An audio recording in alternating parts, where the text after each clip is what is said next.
promising he'll take care of them once he's out. Sir, with what money? Spotify streams? The bad boy royalties can't even cover your legal coffee budget. It's getting bad enough that insiders claim some of his own...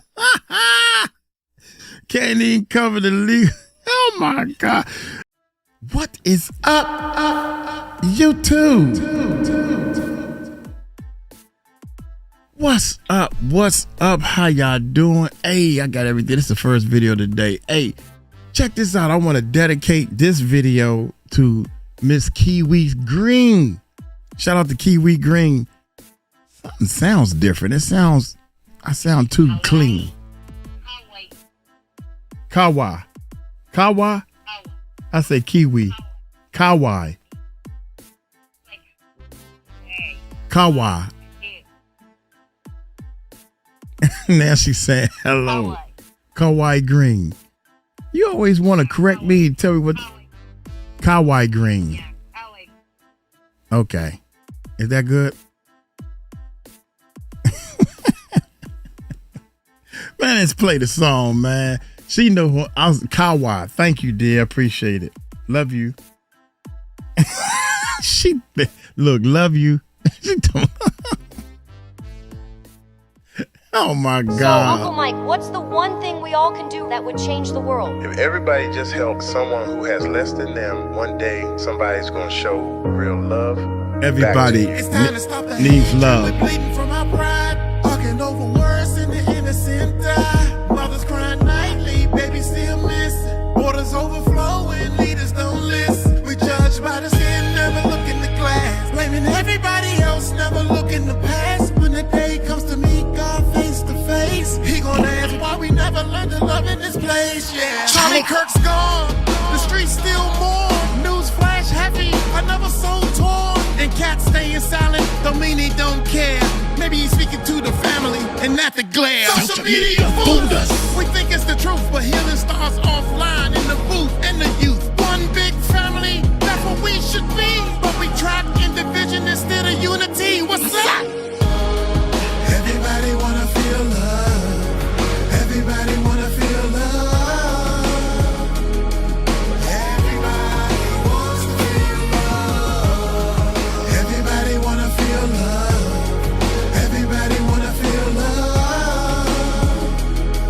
See, everybody wants to feel love. Time to wake up, no more scrolling the lies. Every headline talks it, every day a surprise. People posting anger, turning comments to war. But the real change starts when we walk out the door. Celebrities duck DNA, dodging the tests. While the people in the trenches can't get no rest. The poor fight the poor, while the rich make a plan. We all distracted, pointing fingers at our fellow man.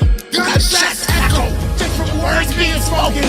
Neighborhood shattered, another home broken. It's deeper than a hashtag, deeper than a trend.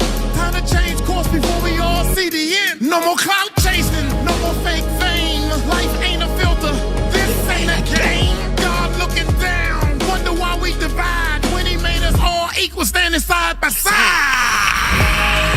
Everybody wanna feel love.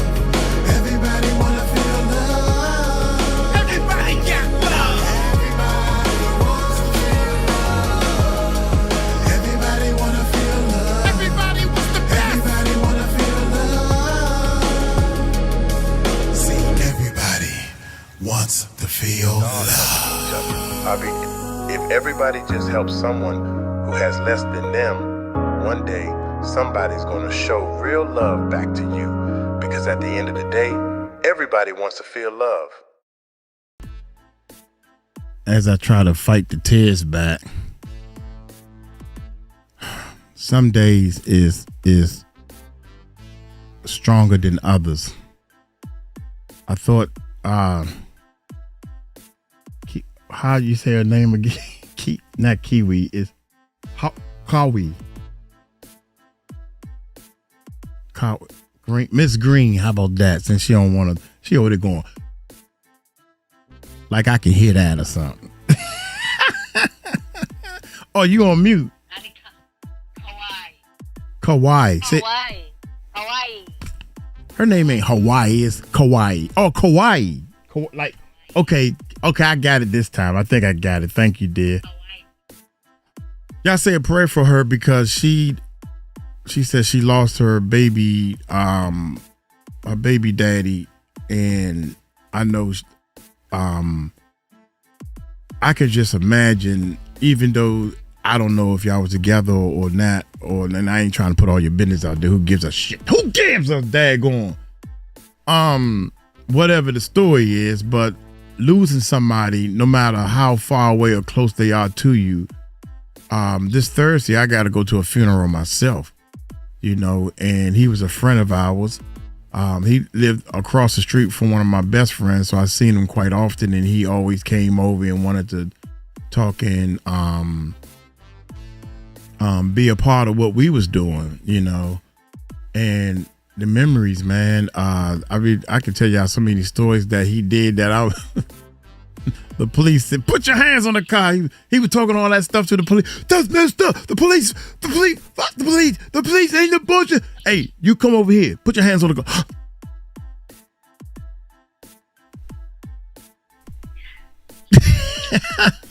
Rest in peace. Oh man, so I'm gonna spread the word and tell some of my friends and stuff to be there. But anyway, life is precious, man. Please, y'all. Here, Uncle Mike. Life is precious, and don't think it's just you. Life is hard for everybody. Life is hard for me. Life is hard, man. I thought if I quit my job, I had plenty of time to do whatever I want. I got more worries on my mind, and more people are being responsible for me. But anyway, and I got to get up and keep pushing, man. I did my exercise this morning. God damn, I feel good. I feel good, baby. I was trying not to do any dancing and stuff. Somebody told me that somebody can't count while I'm doing my exercise. She count. We do the best we can, with stuff I done did 6, 7. She told me some 1, 2. She said we're a team. Well, you better start acting like we're a team. I told her I can't wait till she get here. This is the last story, y'all. I can't wait till she get here. I said I got to work on the visa so she can hurry up and get here because I want to do some traveling. And she said, without me, you don't want to travel? Did I just say the visa? I'm not going anywhere because she's not here. And she told me, why do you think, I'll keep asking her, why do you think I don't like you? I didn't say that, honey. I didn't say you didn't like me. But one thing I love about her, she don't mind me telling all our business. She in the bed, y'all. Go to sleep. You my one and only, period. Remember that. Get on my nerves. Yeah. You my one and only. I ain't trying to, oh my God. All right, y'all hit that subscribe button, hit that bell. Every now and then Uncle Mike want to cut up and do some stuff, man. Y'all want to play another song? Oh, one more thing. And then I swear this is the last thing. I feel blessed to be able to dedicate this song to Kauai Green. Y'all don't know what the feeling is. Thank y'all, everybody who like my music. I wanted to say this to her because, go ahead, baby, sing it. I'm trying to get them to hear you sing it. She thought she was muted. She always singing, but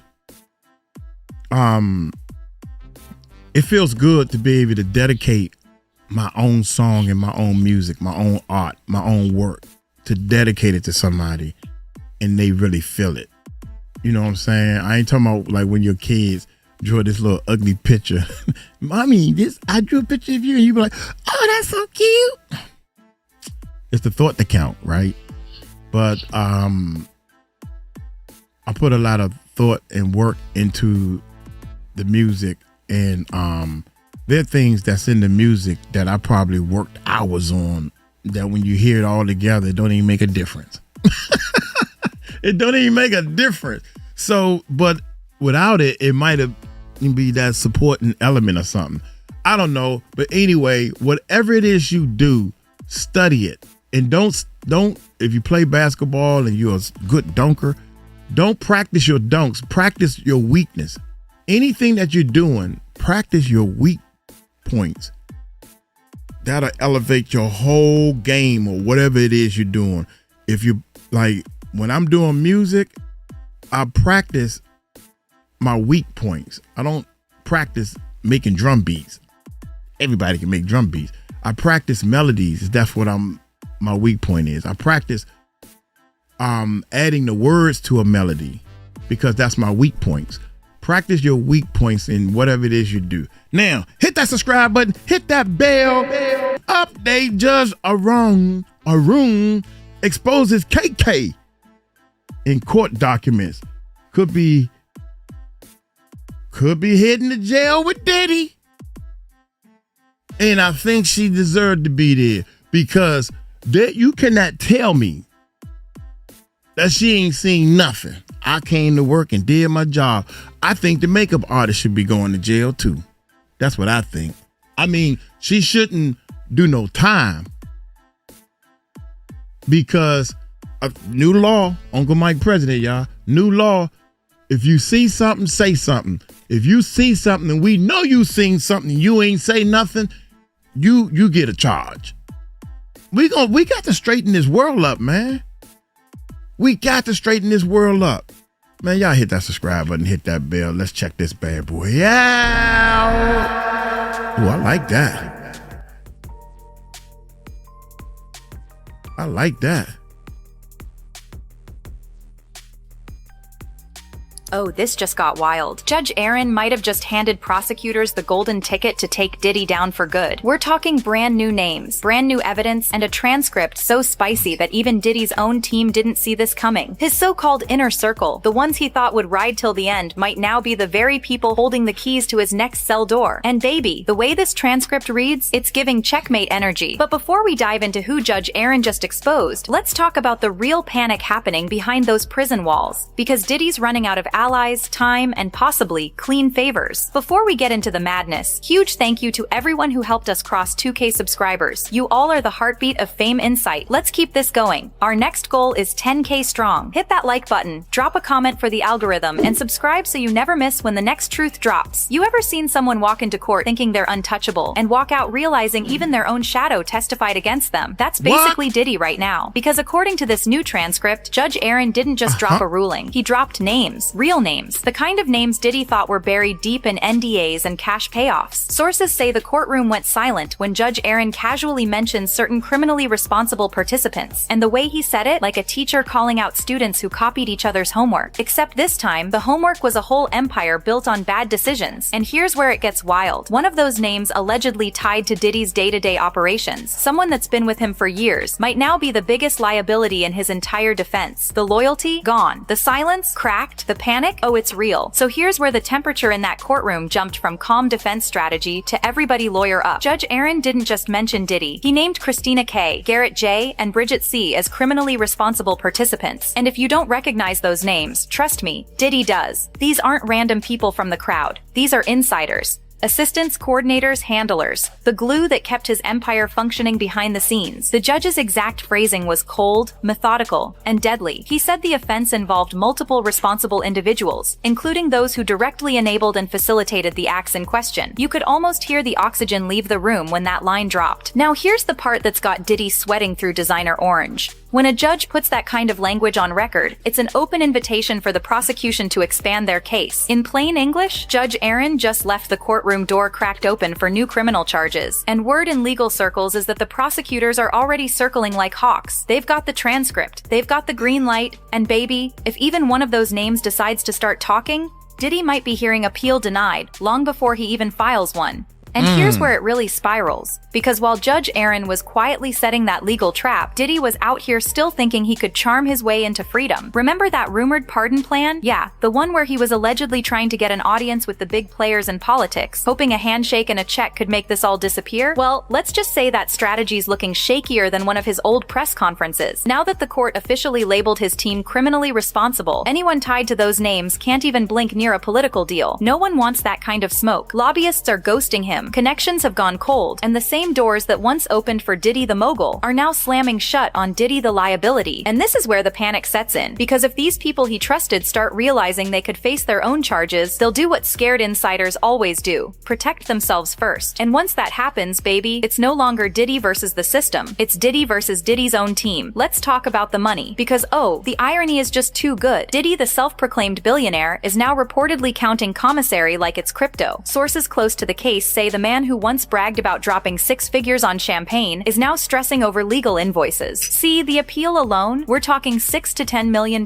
minimum, and that's before the extra costs: filing fees, transcripts, consultations, expert witnesses. Basically, Diddy's paying premium prices for lawyers who can't even guarantee a win. It's like hiring a celebrity trainer and still gaining 20 pounds. And here's where it gets hilarious. Insiders say Diddy's trying to budget smart in jail. Baby, how you gonna budget your way through federal court? He's reportedly selling off assets, downsizing expenses, and even delaying payments to keep cash flow alive. Imagine that. The man who used to throw 100K parties is now mad about a $2,000 legal lunch meeting. And when those bills hit, you know he's calling his accountant like, run it again. That decimal gotta be wrong. Nah, baby. The math is mathing, and the math says you broke-ish. Now here's where the paranoia starts to eat him alive, because when your name's in every headline and your closest people are suddenly unavailable for comment, that's when the walls start closing in. Insiders say Diddy's been making calls from inside, trying to keep his circle tight. But the thing about fear, it doesn't stay loyal. One source put it perfectly: everybody's pretending to still be on his side, but no one's trying to go down with him. And honestly, who can blame them? The moment Judge Arun dropped those names, every assistant, every driver, every business partner started practicing their "I didn't know what was going on" face in the mirror. And Diddy, he knows it. Apparently he's trying to keep them all calm, promising he'll take care of them once he's out. Sir, with what money? Spotify streams? The bad boy royalties can't even cover your legal coffee budget. It's getting bad enough that insiders claim some of his own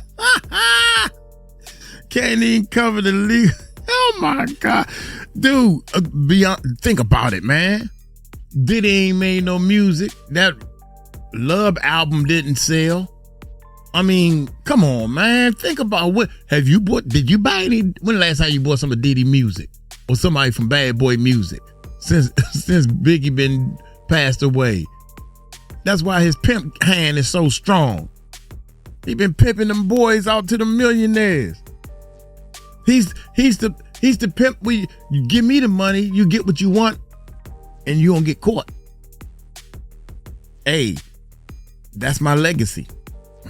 Trust me, man, I know. Promising he'll take care of them once he's out. Sir, with what money? Spotify streams? The bad boy royalties can't even cover your legal coffee budget. It's getting bad enough that insiders claim some of his own staff are quietly cooperating just to protect themselves. And Diddy's reaction? Let's just say if Side Eyes could file restraining orders, half his circle would have already done it. Now here's the part nobody's talking about. Judge Arun didn't just hand down a sentence. He left behind what lawyers are calling a judicial warning shot. Buried in the transcript is language that signals this case isn't done, not by a long shot. The judge specifically noted that the offense used the services of multiple outsiders who were both aware and essential to the crime. Translation: the court officially recognizes a network, and in legal terms that word is dynamite. Because once you have a network, you have conspiracy. Once you have conspiracy, you've got RICO potential. So while Diddy's sitting there plotting his big comeback, the judge just quietly built a roadmap for prosecutors to expand the case. It's like saying, I'm not going to sentence your team today, but here's a nice little list for the feds to use later. And if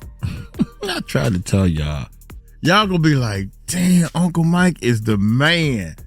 I've been researching this stuff, man. I tried to tell y'all need, I don't know his last name, Mike. He had a RICO case. And he beat the first one and the second one, and they got him on the third one. Just like the Hollywood dude. He beat the first case, but he's still in jail. One thing I want y'all to just remember, Diddy is still in jail. That's all I want you to know or understand or get in your mind. It's been 1 year. They got a whole 2 years, bruh, to find something else on them. And now they looking at KK. KK, what you gonna do? I'll forgive. I'll give up. KK gonna give up. as a network. And in legal terms, She that ain't word built is for it. dynamite. Because once you have a network, you have conspiracy. Once you have conspiracy, you've got RICO potential. So while Diddy's sitting there plotting his big comeback, the judge just quietly built a roadmap for prosecutors to expand the case. It's like saying, I'm not going to sentence your team today, but here's a nice little list for the feds to use later. And if they move forward, this doesn't just affect him. It could reopen cases, freeze more assets, and drag even more names into the spotlight. So even if Diddy somehow walks free next year, this note from Judge Arun could keep him handcuffed to the justice system for the rest of the decade. And you know that realization had Diddy pacing his cell like, wait, hold up, that wasn't part of the plan. No, it wasn't, baby. It's called consequences. The moment that transcript hit the internet, Diddy's inner circle reportedly went into full-blown panic mode. And baby, it was chaos. Phones were ringing, lawyers were whispering, and assistants were deleting old texts faster than you delete your ex's number after a bad breakup. Sources say KK, you know, the longtime assistant who's been through every freak-off NDA and private jet meltdown, went silent, like radio silent. Not even a good morning text. That's when you know things are serious. Because if KK's not talking, she's either lawyering up or already in somebody's conference room cutting a deal. Meanwhile, Diddy's old business partners are allegedly ghosting him harder than Clive Davis did last month. Calls go straight to voicemail, emails bounce back, and everyone's suddenly in Bali for a wellness retreat. Translation, they're running from the smoke before it hits their door. One insider said it best. It's like watching the Bad Boy family reunion turn into an episode of Law & Order Hip Hop Crimes Unit. And honestly, they're not wrong. Everybody's pointing fingers, everybody's trying to save themselves, and Diddy's left wondering which one of them is about to go full Cassie 2.0 on the witness stand. And Oh my God. That ain't funny. That is not funny. Which one gonna go Cassie 2.0? Damn, young Cassie done snitched. Cassie done spilled the beer. I want out. That's when you repent. That's repenting. Cassie don't want to do them drugs no more. That wasn't the type of person she was. She was tricked into it. And she kept, that carrot was dangled in front of her. She just wanted to be a recording artist. She didn't want to be a bad girl. She didn't want to do them. She was in love with, she fell in love with Diddy, right? And she had to get the drugs, you hooked. What you think hook means? That I could just stop anytime? God dang, man. Oh, she just wanted the money. If she would have got what she wanted from Diddy, which was a record deal and become a star, she would have took her heart and soul and started doing different things with products and services, man, to help people. And God would have blessed her with so much. 20 mil. I'm sorry. They told me in the comment section. 30 million. She would have been making 30 million a year for 10 years, 20 years straight. What is y'all talking about? You are dumb to think that Cassie just did it to get a bag. All that pain and suffering. Almost ODing and stuff.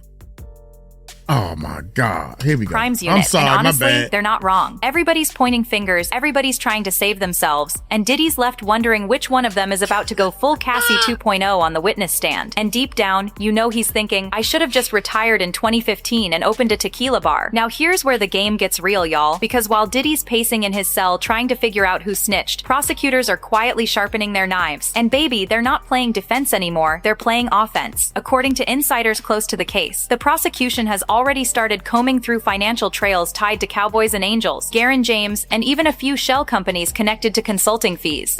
That's what they're calling freak-off fund transfers now. The scary part, Judge Arun's transcript just gave them legal cover to reopen threads they couldn't touch before. Think of it like this. The first case put Diddy in a box, but this new trail might bury the whole Bad Boy brand 6 feet deep. And get this, apparently the feds are cross-referencing names from those escort agencies with travel manifests, hotel records, and payment data from Diddy's companies. Meaning, every business trip, every studio session, every model audition is now a potential evidence file. Even Diddy's accountants are sweating, because once the IRS starts sniffing around, it's not just about the freak-offs anymore. It's about taxes, fraud, racketeering, and every shady wire that's ever hit that man's name. And if that's not bad enough, insiders say one federal agent joked, "We're not chasing the man, we're chasing the money." Baby, that's scarier than a diss track from 50 Cent. So what does Diddy do when he realizes the walls are closing in? Oh baby, he pulls a classic Diddy move. Instead of staying quiet, he decides to test everyone around him. and let's just say it backfired harder than his R&B comeback album.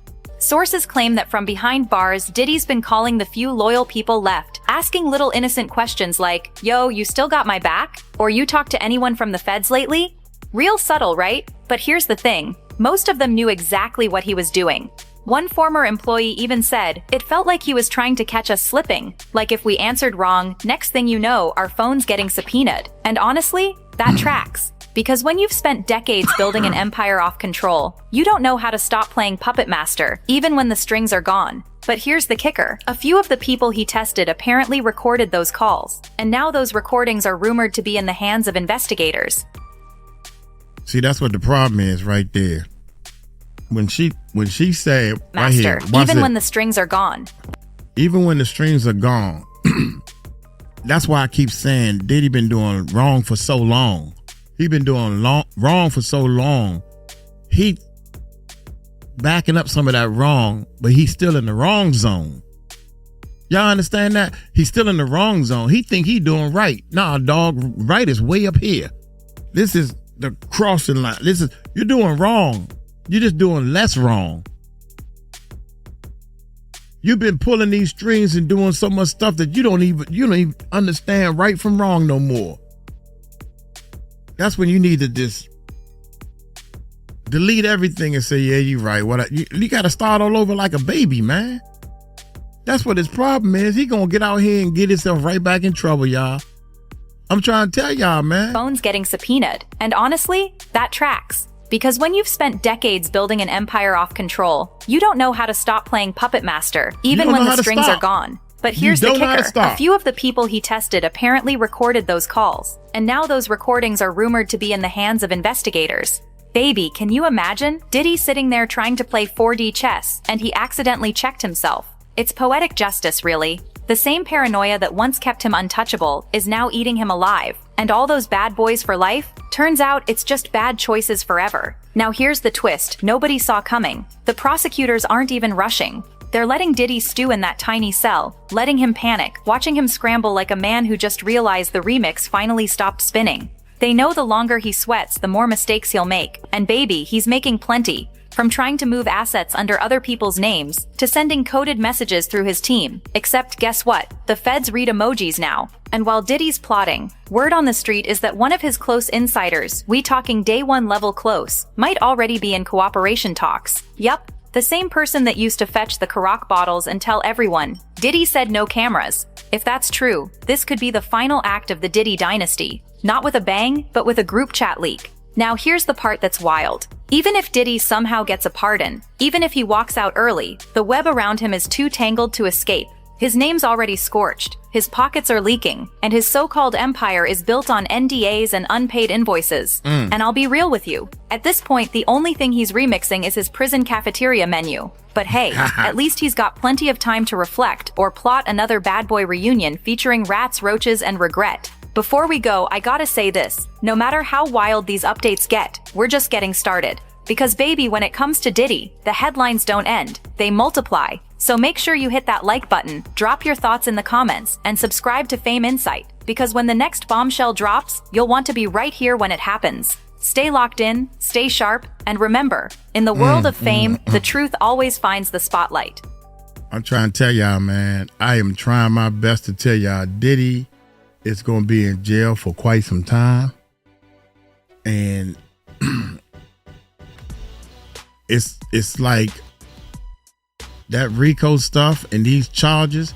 Well, we could have charged him with this, but we need to investigate this person. But we got to do the civil case is going to open up proof that they may need. They probably got a case that they building on Diddy right now.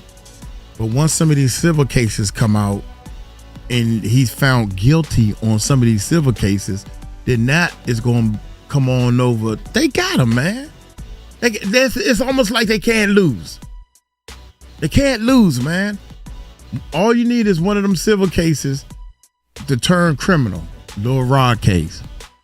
The little girl, and I apologize, man. I know she crying. I mean, that's some heavy stuff to go through, man. I don't know. I ain't never been R before, or raped, if whatever y'all want to call it. But I know one thing. It's time to fight. you know, it's time to fight. So I apologize for that, man, because I bless her little heart. You know, I don't know. These people look stronger. And then let me end with this. These people look stronger on TV and the videos and stuff. All of them, Rick Ross, all of them look 50 Cent. They look stronger. They look less fear when they on camera. But in real life, they just puppies. Especially the thug life and the gangsters. And they mad when you figure that out. So that's why they just run up and sucker punch you. But they pow you. It ain't a sucker punch no more in the days where they just pow you. What? Forget you, Uncle Mike. You the pow. Now, how you like me now? But dude, you didn't give me a chance. You snuck up on me. That type of thing, man. And it's weird, man. And they think that's the answer. Oh my God, man. I'm gonna get on up out of here. Hey, y'all take it light, take it slow. Tell them Uncle Mike told you so. Peace out.